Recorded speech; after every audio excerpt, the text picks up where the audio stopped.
eu sou a Jennifer Portugal, mãe, educadora parental, e hoje nosso papo vai ser sobre meu filho não me obedece. E agora, o que fazer? É irritante, né? Você falar 10 vezes a mesma coisa, você gritar, você falar o dia inteiro, aí não pode, desce daí, eu já falei. E a criança simplesmente não escuta e não obedece. Vamos refletir um pouquinho sobre obediência? O que é e o que isso significa e como fazer com que a criança obedeça ou coopere. Deixa eu te fazer uma pergunta sincera. Por que você quer que o seu filho te obedeça? Ah, porque ele tem que fazer o que eu acho que é certo, porque eu sou adulto, eu já sei o que é certo, então ele precisa me escutar. Só que, na verdade, quando a gente fala para a criança o que ela tem e o que ela deve fazer, a gente está tirando todo o poder de escolha e de querer daquela criança e jogando tudo no adulto. O adulto, por mais que a gente olhe, nossa, nós somos grandes, nós somos gigantes, na verdade nós estamos guiando aquela criança para que ela aprenda alguma coisa no dia a dia, para que ela aprenda alguma coisa com determinadas ações. Então, quando a gente tira o que a criança quer, então quando a gente tira aquela vontade dela, a gente também tira dali a sua essência e quer colocar o que o adulto, um outro ser humano, acha que aquela criança deva fazer ou não. Isso não significa que tem determinadas coisas que a gente tenha que guiar a crianças por outros caminhos. Porém, a gente entender que o adulto não tem a dominação sobre a criança, e sim uma parceria com a criança, a gente consegue entender que a obediência é fazer com que a criança se diminua para caber no adulto. Você sabe o que significa obediência? Obediência é um substantivo que define a ação de quem obedece, de quem é dócil ou submisso, uma pessoa que segue, cumpre ou cede às vontades ou ordens de alguém. Com base nisso, vale a pena a gente refletir. Quais são as características que a gente quer que as crianças tenham quando elas sejam adultos? Nós queremos que elas sejam proativas, nós queremos que elas tenham autoestima, nós queremos que elas sejam autônomas, que elas sejam independentes. Só que como que a gente quer que essa criança tenha todas essas características se na infância a gente quer que elas obedeçam? Vamos lembrar que na infância é o momento que a gente está guiando aquela criança para aprendizados. Então, a partir do momento que nós queremos que ela obedeça, que ela tire a sua vontade e que ela seja submissa, como que nós queremos que aquela criança se desenvolva de uma forma que lá na frente ela vai ter essas características?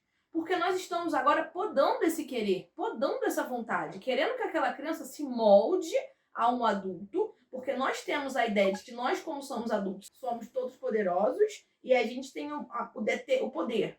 Só que a gente tem que pensar também o quanto que a falta de controle da nossa vida ou que a gente queria ter com as nossas situações, a gente quer ter o controle da criança. Porque a criança era um ser que ela é aparentemente frágil.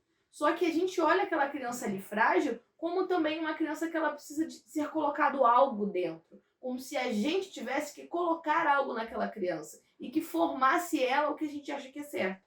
Só que quando a gente coloca ali o que nós achamos que seja certo, sem levar em consideração o querer daquela criança em quem ela é, nós estamos moldando para que ela simplesmente seja submissa, para que ela vai sendo moldada ao que os outros querem. Então ela vai, na vida adulta, ser aquela pessoa que ela vai simplesmente querer ser boazinha com todo mundo, que ela vai se adaptar a vários lugares diferentes, mas quem é ela? O que ela gosta, o que ela não gosta, o que ela tem de voz? Se a gente, enquanto criança, podar isso na criança, lá na frente, na fase adulta, ela não vai desenvolver isso, porque ela vai ter que passar por um reprocesso.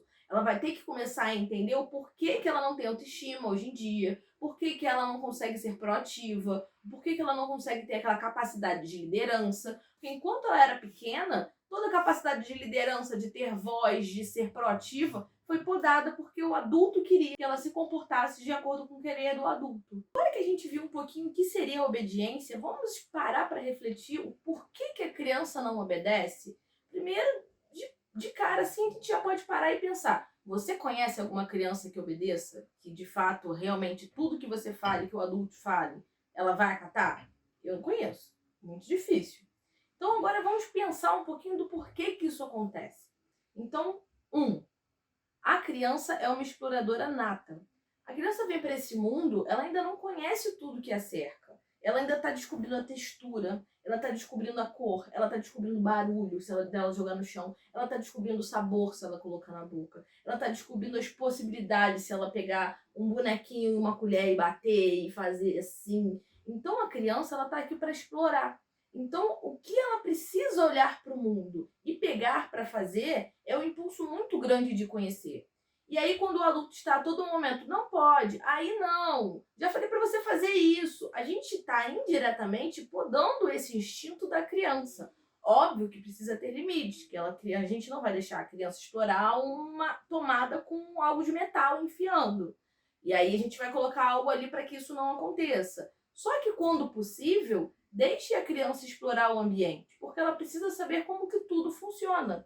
Então, aquele impulso para a criança é muito maior do que o impulso de retrair algo, de não mexer, que é o que a gente espera que a criança faça, que ela obedeça. A capacidade de esperar e de receber ordens é algo que a gente vai desenvolvendo. Não é nato do ser humano essa capacidade.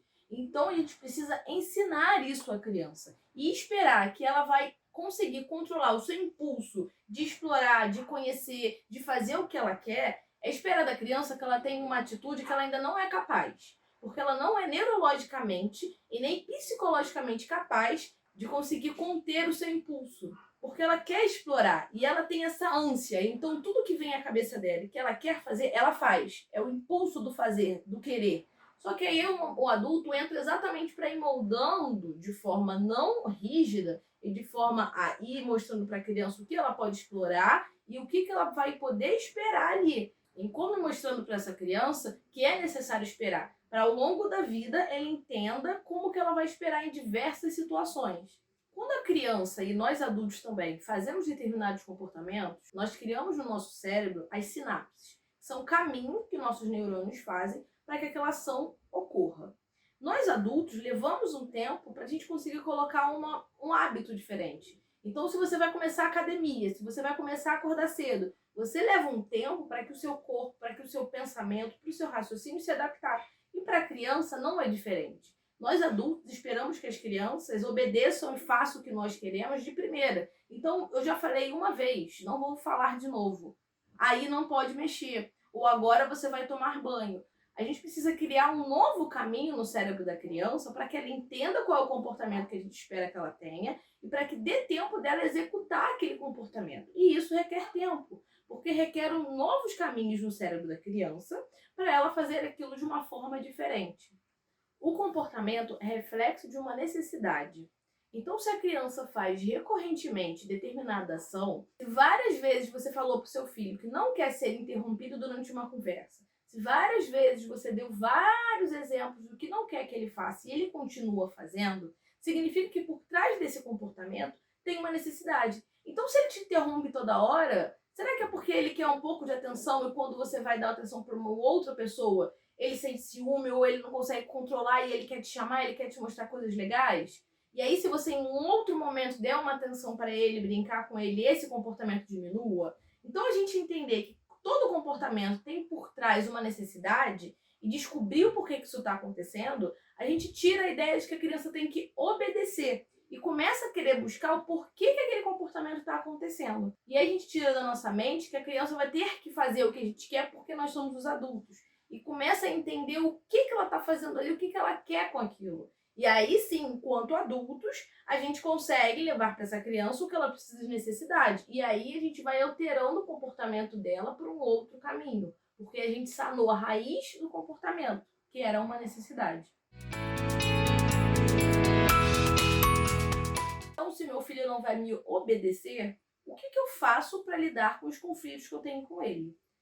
A gente vai usar a cooperação, quando a gente tem uma parceria com a criança, que é quando a gente consegue ter um diálogo com a criança, para fazer com que ela entenda a importância de fazer aquilo. E se ainda não tem a capacidade de entender desse diálogo, para que ela faça aquilo de uma forma lúdica, de uma forma que ela vá fazendo e não se sinta na obrigação, e não se sinta esvaziada da sua vontade, do seu querer, porque está fazendo porque um adulto está mandando, e sim porque o adulto está guiando.